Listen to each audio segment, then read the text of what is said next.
Picture this. The year is 2025.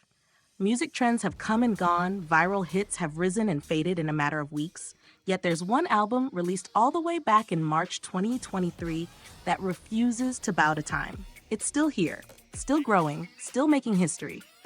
That album is FACE by BTS's Jimin. And just days ago, it crossed a milestone that's almost unimaginable. Over 2.6 billion streams on Spotify. Think about that for a second. Billions of times, somewhere in the world, someone pressed play on this album.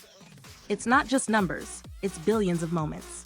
People waking up, commuting to work, crying quietly at night, celebrating victories, all with FACE as their soundtrack.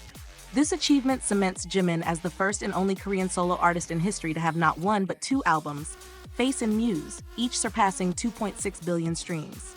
And here's the thing, Muse is already at 3.1 billion. But FACE? That's the one that started it all.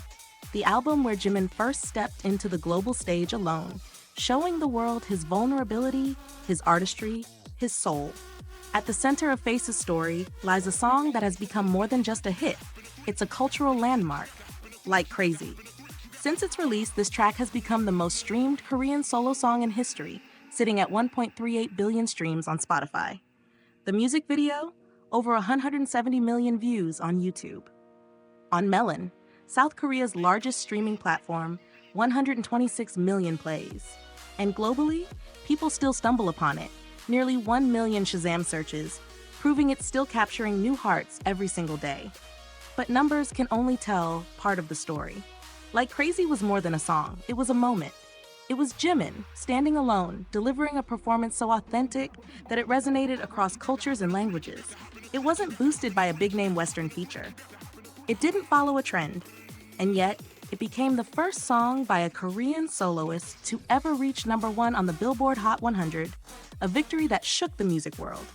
2 years later, the power of FACE is in the way it continues to live in people's playlists, in their memories, and in their emotions. The album isn't chasing relevance, it's defining it. And maybe that's the real magic here. Jimin didn't just release an album, he released a piece of himself. And when music comes from such a genuine place, it doesn't age, it only grows stronger with time. Every stream, every replay, every moment someone presses play on FACE, it's proof. Proof that Jimin's voice, his art, and his message aren't just echoes of the past, they're the heartbeat of the present, and they're not going anywhere.